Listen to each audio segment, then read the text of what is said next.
Normalement, lorsqu'on nous dit que tel livre, c'est la parole de Dieu, eh bien, on s'attend nécessairement à ce que Dieu prenne la parole dans ce texte-là.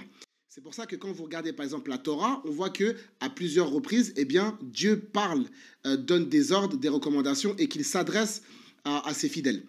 Quand on regarde le Coran, c'est exactement la même chose. À maintes et maintes reprises, Allah subhanahu wa ta'ala parle aux musulmans et il parle aux musulmanes. Mais quand on va regarder le texte des évangiles, on va voir que Dieu ne parle quasiment jamais. Dans les 4 évangiles, tout le monde parle. Les pharisiens parlent, Jésus parle. Il y a même les sadducéens qui parlent. Il y a les apôtres de Jésus, que la paix divine soit sur lui, qui parlent. Il y a des Israélites qui parlent. Mais celui qui parle le moins, c'est Dieu. Paul parle plus que Dieu. Même les gouverneurs Pilate et Hérode parlent plus que Dieu. Il n'y a pas de preuve, il n'y a pas de verset dans les 4 évangiles qui nous montre que c'est Dieu qui a révélé ce texte, ça n'existe pas. On n'a aucun texte dans lequel Dieu affirme avoir révélé les 4 évangiles ou bien qu'il affirme avoir inspiré Matthieu, Marc, Luc ou encore Jean. Ça n'existe pas. C'est pour ça qu'en réalité, les évangiles, ce n'est pas une révélation divine. Les évangiles, c'est des récits qui ont été compilés par des gens qui existaient du temps de Jésus. Et ensuite, on a compilé ça dans un livre et on a présenté ce livre comme étant une révélation. Donc Luc, en fait, il est clair. Dès l'introduction de son texte, il affirme qu'il n'était ni apôtre, ni témoin oculaire, et encore moins qu'il était inspiré par Dieu. Mais jamais Luc a dit que c'est Dieu qui l'a inspiré. Au contraire, il est tout simplement en train d'écrire une lettre à un ami. C'est comme si moi, par exemple, demain, j'écris une lettre à mon frère ou bien, je ne sais pas, à un ami à moi. Et que ensuite, au fur et à mesure du temps, il y a des personnes qui arrivent à retrouver cette lettre-là. Et puis ensuite, ils vont dans des lieux et des monuments et disent « Oui, regardez, voici la lettre révélée par Dieu à notre frère Saint Ismaël. » Alors que moi, à la base, j'écrivais à un ami. Et j'ai jamais dit que j'ai été inspiré par qui que ce soit. Celui qui mérite le plus d'être cru et écouté, c'est Allah subhanahu wa ta'ala. C'est le Seigneur glorifié et élevé soit-il.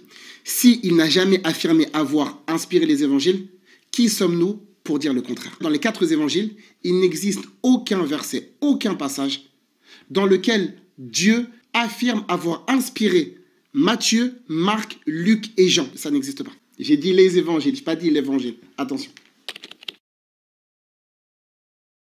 Quand on va regarder maintenant dans le Coran, eh ben, on va retrouver le même esprit qu'il y avait dans la Torah. Là, Allah subhanahu wa ta'ala parle avec nous. Allah parle avec les hommes. Allah parle avec les femmes.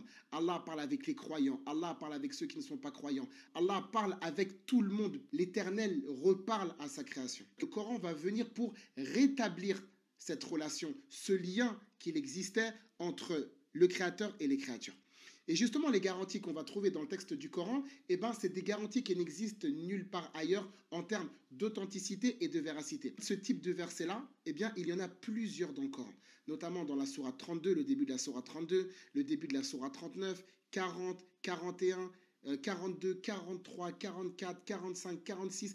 Dans toutes ces sourates-là, Allah subhanahu wa ta'ala affirme que le Coran provient bel et bien de lui. Plus que cela, dans la sourate 15, verset numéro 9, Allah nous déclare « Il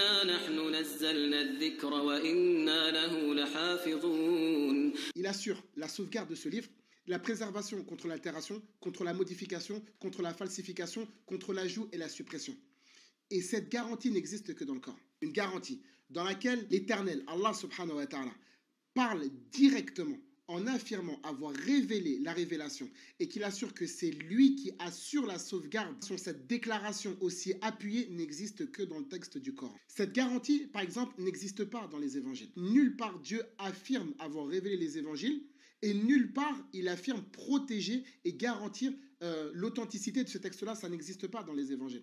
Ça n'existe même pas dans le texte du Nouveau Testament. Donc le seul livre qui est déclaré, d'accord, authentifié par Allah subhanahu wa ta'ala, c'est le Coran. Le seul livre dans lequel Allah azza wa jal affirme autant de fois que le texte provient de lui et qu'il assure que le texte est protégé par ses soins, c'est le Coran. Le livre qui établit le plus de liens entre l'humain et le Créateur, c'est le Coran. وقل جاء الحق وزهق الباطل إن الباطل كان زهوقا